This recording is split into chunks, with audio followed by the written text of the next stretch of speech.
lahu ghaibatun minka anhu wa talabuka li ghairihi li qillati hayaika minhu wa talabuka min ghairihi li wujudi bu'dika anhu. Ini hikmah yang ke-21 ya. Masih membahas tentang adab di dalam proses orang menempuh jalan kepada Allah Subhanahu wa ta'ala, atau yang disebut dengan salik. Sering yang sampean, kenapa kita disebut salik? Sebenarnya istilahnya sama saja, tolib ya. Ada salik, ada murid. Sama seperti guru nih, istilahnya banyak. Ada ustadz, ada murabbi, ada mursyid, ada apa ya, menjauh kiai, mirip-mirip, tapi tentu bedanya kalimat itu ada juga ciri khas ya. Misalkan contoh ketika salik ya. Dalam sebuah hadis Rasulullah menyampaikan, man salaka tariqan yaltamisu fihi ilman sahalallahu lahu tariqan ilal jannah. Barang siapa yang menempuh jalan, salaka ini berjalan atau menempuh jalan. Jadi menempuh jalan atau berjalan banyak bahasa Arab, tapi Rasul memilih redaksi yang terbaik, karena apa yang disampaikan oleh Rasul adalah kalamullah. Apa yang disampaikan oleh Rasul adalah wahyu dari Allah. Wa ma yantiqu anil hawa in huwa illa wahyu. Maka setiap kalimat yang ada disampaikan oleh Rasul pasti memiliki makna khas. Salah satu contoh, man salaka, siapa yang menempuh jalan menuntut ilmu, maka Allah akan permudah jalannya menuju surga. Nah, jadi melangkahkan kaki menuju majelis ilmu tidak hanya melangkah kaki sekedar lampak selesai. Makanya disebut bahasanya salik, di situ ada aturannya, ada prosesnya, ada adab-adabnya. Ketika menuntut ilmu ada adab-adabnya. Makanya adab guru ke murid, adab murid ke guru, adab murid ke ilmu, ke kitab, ke teman, segala macam. Kalau di pondok itu mengkaji kitab Ta'limul Muta'allim. Nah, kebanyakan di pondok Jawa itu sudah mempraktekkan isi dari kitab itu, walaupun santrinya belum diajarkan, tapi secara praktek biahnya, lingkungannya sudah dipraktekkan. Sehingga ketika ada santri baru misalkan melihat lingkungan yang sesuai dengan apa yang ada di dalam isi kitab itu, walaupun tidak pernah membaca, tapi mereka mempraktekkan, mengamalkan, jadi nilai-nilai proses menuntut ilmu itu nampak adabnya ada. Pas yang pertama mondok dong mau bengak, tilik-tilik dengar lagi pada momot sambil tangannya genggam mulut lilik tiang sambil nunduk selepuan apa, ternyata arak kiai yang liwat, arak gus liwat, seperti itulah gambaran. Karena sudah tertulis di dalam kitab. Nah, di dalam kalimat niki hadis yang bacaan baru, man salaka, maka orang yang menempuh jalan kepada Allah disebut salik. Nah, ketika orang yang menempuh jalan kepada Allah tentu harus ada adab-adabnya. Nah, sehingga Ibnu Athaillah dalam hikmah yang selanjutnya ini, adab dalam berdoa. Karena orang yang salik tentu rasanya berbeda dengan orang yang tidak menempuh jalan kepada Allah. Jadi nilai hatinya itu peka. Sampai orang yang berdoa saja bisa dianggap tidak memiliki adab. Talabuka minhu ittihamul lahu. Permintaanmu atau doamu minhu darihu, kembali kepada Allah. Permintaanmu atau doamu kepada Allah ittihamul lahu, sebagai bentuk tuduhan atau kecurigaan lahu kepada Allah.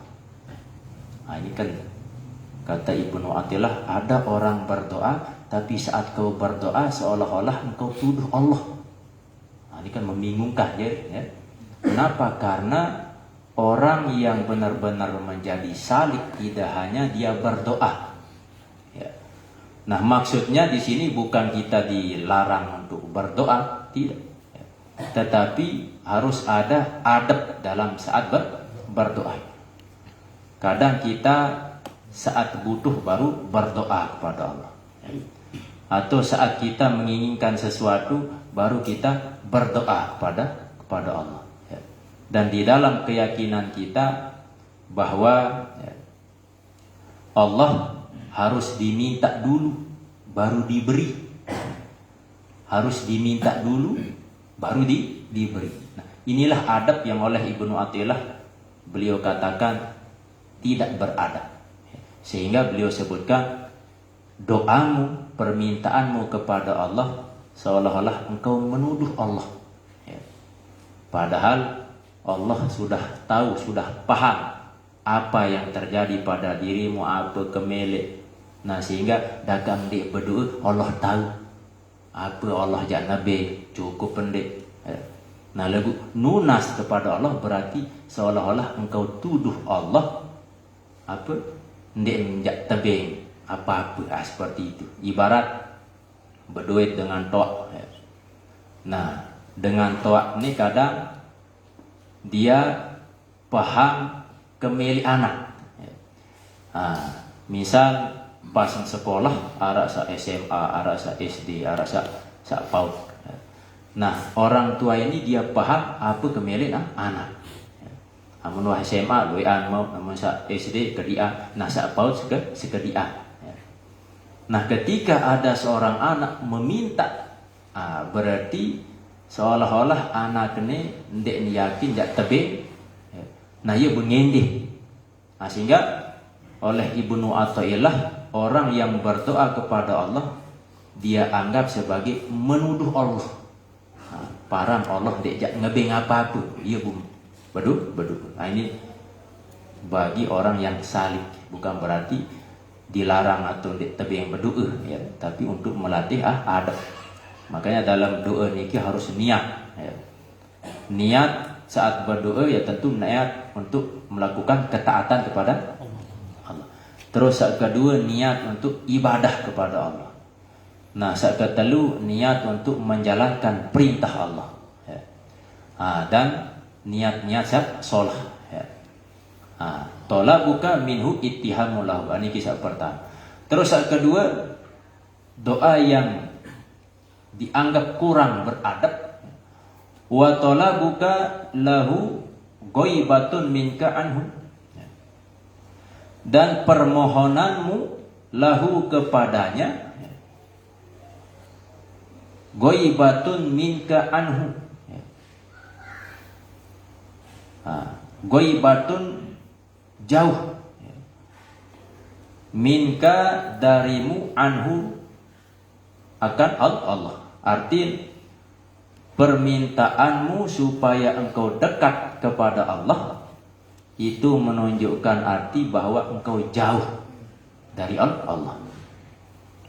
Meminta untuk mendekatkan diri berarti engkau jauh. Nenek gaji dekatkanlah adik kebaik semakin dekat kepadamu. Ketika kita meminta supaya dekat dengan Allah, berarti posisimu dengan Allah jauh. Ya. Sebab kalau Allah dekat, maka tentu engkau tidak perlu minta untuk dekat. Ya. Seperti dikisahkan Nabi Ibrahim alaihissalam.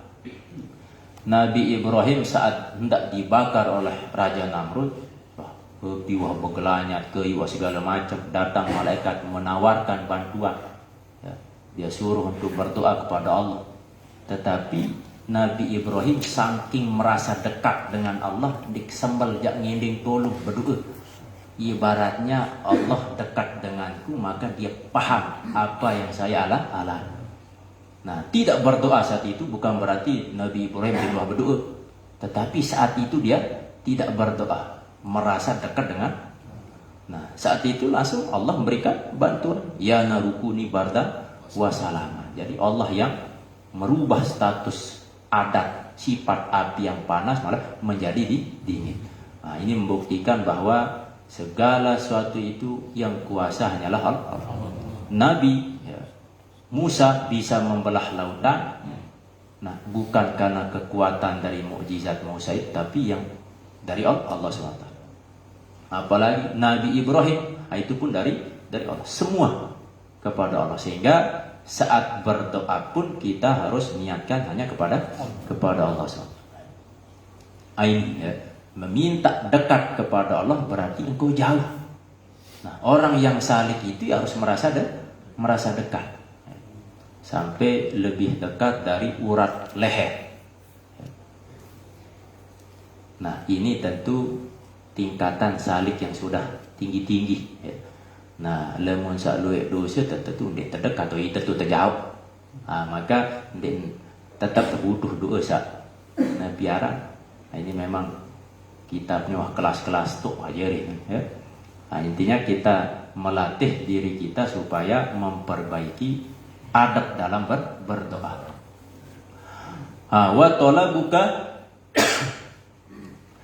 li ghairihi, dan permintaanmu li ghairihi, yakni karena selainnya, artinya niat selain Allah.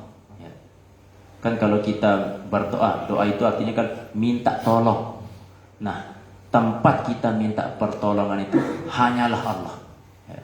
Maka ketika kita zikir la maksuda illallah itu mengajarkan kita supaya semua harus tertuju kepada Allah. Butuh pertolongan kepada Allah, butuh apapun kepada Allah Subhanahu wa ta'ala. Nah, adab dalam berdoa yang kurang sopan yakni ketika engkau berdoa li ghairi, untuk selainnya. Nah, maksudnya niat bukan murni kepada Allah. Kadang kita berdoa, ya Allah mudah lancar rezeki. Ya pun berdoa dia lancar rezeki, amun lancar rezeki engkau berdoa. Atau sholat tahajud rajin karena ada urusan, masih kesandek. Nah, saat lancar aman bungkah. Nah, jadi ada motivasi-motivasi lain, bukan karena Allah. Maka dalam Al-Quran Allah tegaskan fawailul lil musallin allazina hum an salatihim sahun allazina hum yura'un. Jadi ada orang sholat tetapi sholatnya itu celaka. Kok bisa sholat bisa menyebabkan dia celaka? Karena niatnya yang tidak tepat. Yura'un, karena dia riya. Kalau sudah riya bukan kepada Allah. Dia minta atau beribadah atau apapun itu bukan karena Allah tapi untuk makhluk atau untuk yang lain. Termasuk orang yang sudah tingkatannya tinggi dunia akhirat. Nah, kita kan kebanyakan minta dunia. Atau ada orang yang meminta akhirat. Nah, itu pun makhluk. Sehingga orang yang berdoa ikhlas itu tingkatannya beda-beda. Ada yang berdoa supaya mendapatkan lancar rezeki, kesehatan. Bagus, ada petunjuknya. Tapi tingkatannya agak bawah. Ada orang yang berdoa minta rezeki, keselamatan segala macam supaya mendapatkan surga, dijauhkan dari api neraka. Ini pun bagus. Karena ini Allah juga perintahkan kita supaya berharap untuk masuk ke dalam surga. Tetapi tetap tingkatannya kurang. Karena apa? Karena kita beribadah tujuannya untuk pahala atau surga. Nah, jadi pertanyaan, seandainya di neraka surga, seandainya di neraka, milih di ibadah. Nah, ibarat kan, angkam sekolah, adik mau ijazah, adik mau pegawaian. Misal dia ada ijazah, dia ada pegawaian, malas ke sekolah. Nah, jadi ada motivasi baru. Nah, sehingga tingkatan yang paling tinggi itu adalah panah itu, tidak ada tujuan, tidak ada yang lain ya Allah. Masalah apa kejeri nenek atur, yang penting Allah. Makanya sering yang sampean saat menuntut ilmu karena Allah, saat cari rezeki karena Allah. Sebab ilmu rezeki adalah milik Allah. Lamun tepete rezeki ilmu langsung ke pemiliknya, maka Allah yang akan dekatkan. bente mau keberkahan, bente mau pahala, bente mau nilai ibadah, dan Allah akan mudahkan. Beda lemo niat pita rezeki tok tanpa ada disandarkan niat kepada mau tak rezeki lagu kurang bernilai, kurang berberkah, bundek berpahala. Ya. Maka niat itu penting. Ya. Innamal a'malu binniyah. Makanya walaupun pecu sembayang lelah luar biasa, bu, niat dinapakan Allah ya. Bahasa kasar, lelah terdoa. Ya. Bu, tetap sambil sembayang, bu, tidak saya teman niat solat ni dia sembayang gitu. Tetap sambil teman memperbaiki. Anikilah untuk memperbaiki, menjernihkan niat di dalam hati kita.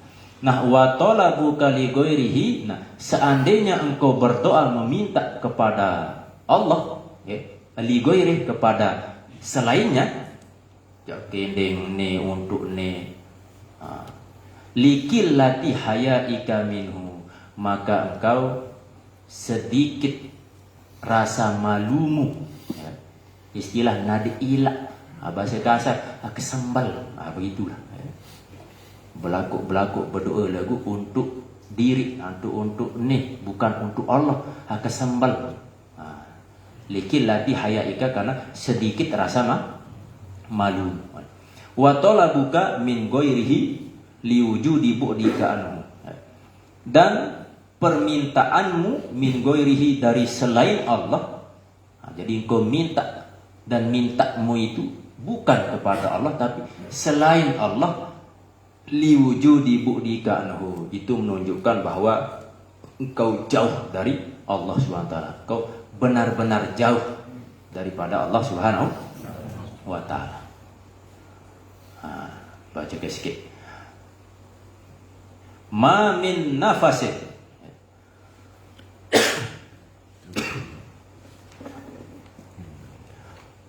ma min nafasin tubdihi illa walahu qadarun fika yumdi. Ma min nafasin, tidaklah nafas, tubdihi, yang engkau hembuskan napas itu, illa walahu, kecuali di dalam napas itu qadar, terdapat ketetapan atau takdir, alias ada hitungan amal, ya. Karena dalam hembusan napas kita itu pasti ada ada hitungan amal di situ, ada baiknya, ada buruknya. Fika, padamu, yumdihi, ya, yang dilaluinya. Nah, jadi dalam hikmah ini yang ke-22, Ibnu Athaillah ingin sampaikan bahwa setiap hembusan napas kita itu terdapat perkara-perkara yang nantinya akan dipertanggungjawabkan oleh Allah Subhanahu wa ta'ala. Kalau kita hitung-hitung, cek napas kita itu berapa sampai detik ini, umur kita sekarang berapa. Nah, dalam hitungan normal seorang yang bernapas dalam 1 menit sekitar 20 kali. Nah, tentu tergantung usia. Saat masih balita kodean agak jelapan, agak normal umur barat tiang pelogosami, tentu perkiraan kurang lebih 20 tarikan napas dalam 1 menit. Nah, dalam 1 menit 20, berarti dalam 1 jam kali 60 sama dengan 1200 tarikan napas. Nah, dikalikan 1 hari 60 jam, 24 jam. Terus dikalikan 1 bulan 30 hari. Dikalikan 1 tahun 12. Maka dalam 1 tahun ya kurang lebih 10.368.000 tarikan napas. Nah, tinggal kalikan piru umur. Ara umur second, kalian 10.360 beluk napas. Maka hasilnya kurang lebih sekitar 500 juta napas lah. Nah, di dalam hembusan napas itu kan ada istilah hembusan napas terakhir, akhirat ya. Nah, yang kita tunggu ini kan hembusan napas terakhir. Nah, apakah napas terakhir ini saat mengaji? Alhamdulillah. Atau saat kembali jaga. Nah, sehingga ulama hikmah mengatakan mautun nasi fi adatih, matinya seorang itu ya tergantung kebiasaan. Apalah kebiasaan, maka kebanyakan akhir napasnya itu akan seperti. Nah, tentu dari sisi napas ini pun bisa kita cek sejauh mana besar nikmat yang Allah berikan kepada kita, sehingga dalam kajian orang-orang yang memang sudah memahami tentang hakikat nikmat Allah, maka dalam hitungan napas yang 1 menit tadi kita butuh 10 liter 10 liter udara. Beta itu wallahualam jaga Allah. Pokoknya itu dalam semenit berembuk 20 kali napas tadi sekitar 10 liter udara. Nah, berarti dalam 1 hari kita butuh sekitar 14.400 liter. Sejelo 14.400 liter udara. Nah, 14.400 liter dalam sejelo niki dibagi 2. Sehingga unsur dalam udara niki ada oksigen, ada nitrogen. Nah, unsur oksigen niki 2.820 per liter. Niki oksigen yang kita butuhkan sekitar 2.820 liter per hari. Sedangkan nitrogen sekitar 11.376 liter per hari. Ia pun jadi sejelo baru 14.400 liter. Nah, seandainya rupiah kita beli udara, seandainya oksigen per liter 1.000. Baru butuh oksigen dalam sehari semalam kurang lebih 2.220 kalian selain, maka menghasilkan kepeng 72 juta sebulan. Sejeluk oksigen doang. Nitrogen kalian dirajin nitrogen 1.250 kalian 11.376 liter sama dengan 113 juta. Rombok kaca belum 72 juta, 125 juta. Itulah harga napas dalam sehari. 125 juta. Nah, sejelo. Apakah kita hidup sejelo doang? Wah, tentu tidak. Tinggal kalian dengan 30 hari. Sebulan 5,5 tekan tahun pekerem doang. 5,5 harga napas. Lamun tetagih sini apa sih bayar? Suruh ibadah doang suruh ibadah malas. Tebing lepuan nikmat. Syukur alhamdulillah doang, kesengkem sebut alhamdulillah. Padahal ini yang kita bahas baru sekadar napas, padahal nikmat yang Allah berikan tak terhitung. Wa in ta'udu nikmatallahi la tuhsuha. Jika kau hitung tidak akan mampu. Itu baru 1 bulan 5,5 M. Kalian 12. Apa nasi tahu? Berarti 2,2 triliun lah. Malik tewa lah itu bahas. Seandainya umur nane 13 tahun. Tiang dong kira umur 13 kan. Bu oda sekitar 66 triliun. Berapa lagi pelonggoh sak odaan malik. Toan lah. Dia jawab itu 16. Tinggal kalkulator. Bisa ke tepu. Inti baru sikit nikmat. Nikmat sak lain. Sehingga apa yang kita sombongkan selebuan takut diberikan oleh Allah cukup dengan kita syukur. Sehingga ulama dengan pengetahuannya membagi sehingga untuk bisa bersyukur lewat hati, lewat ucapan, lewat tindakan. Maka bersyukurlah orang yang selalu mengingat Allah. Karena dengan mengingat Allah ya salah satu bentuk kita syukur.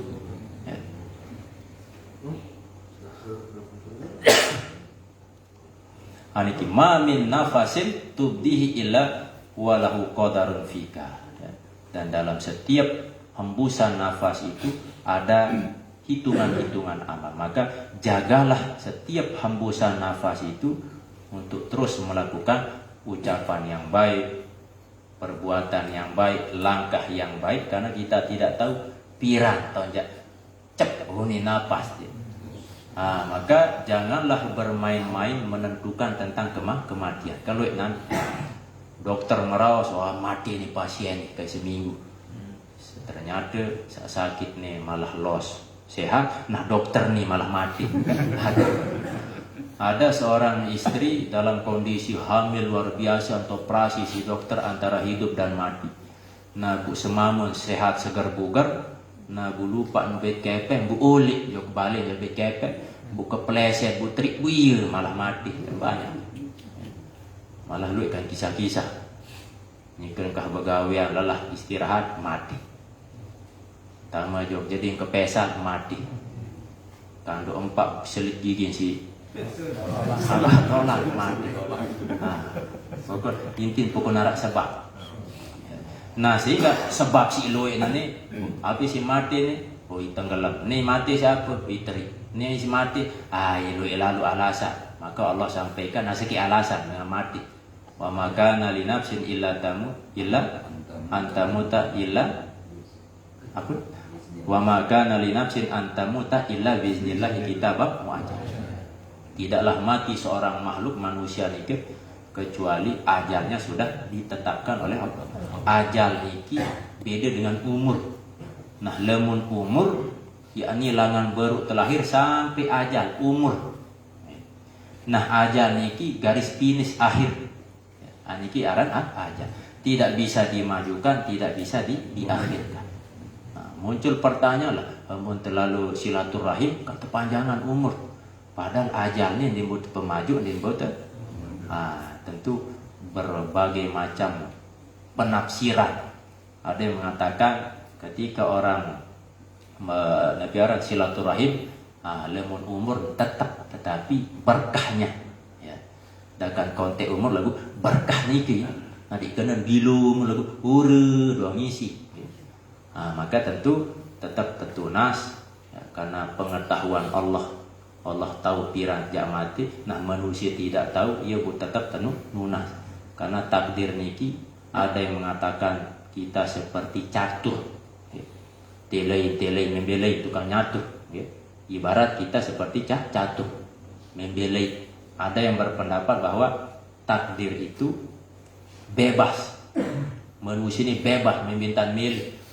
Nah tentu ada ahli sunnah wal jamaah terkait dengan takdir, memang Allah yang menentukan, lalu tetap manusia ini mencari berusaha karena dia tahu apakah apa ketentuan Allah atau mati lebih atau lebih, ya.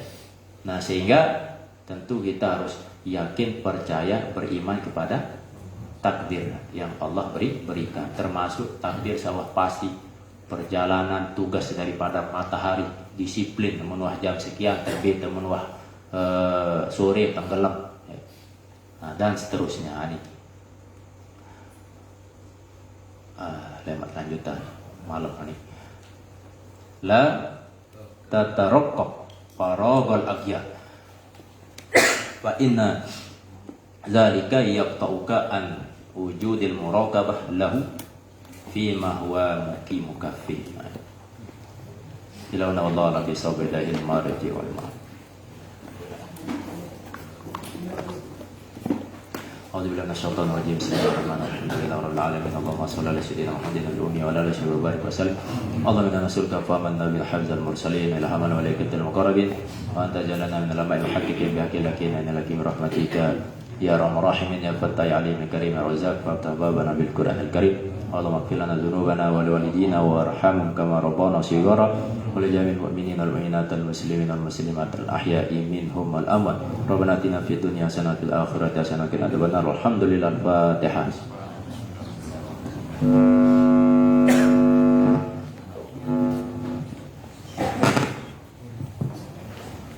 Bismillahirrahmanirrahim. Ya Rabbana anfa'na bima 'allamtana, barik lana fi kulli ma a'taytana, yassir umurana umural muslimin bid-din بجاه المرسل وأعطنا الهدى قد عفافك ذاكنا النفس بجاه المصطفى نور قلوب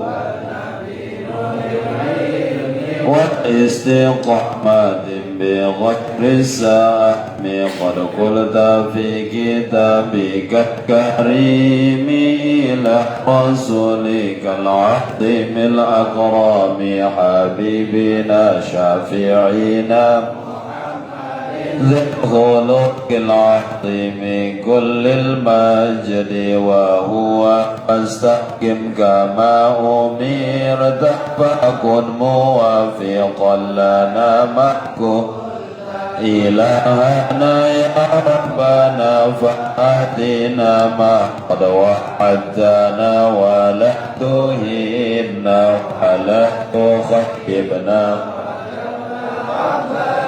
منك على أعمالنا فهمنا يا ربنا استرنا بسترك الجاهل فأعطينا القبول في العمل يا ربنا اكتب علينا العافية في الدين والدنيا ويا بالآخرة دعوة نصيحة لنا للحاضرين والغائبين وجميع المسلمين في البر والبحر كذا في جوك والأمن من كل الردى والهال يا ربنا يا قاضي الحاجات يا ربنا يا دافع البلاء يا كاشف البلاء والوباء يا شافع المرض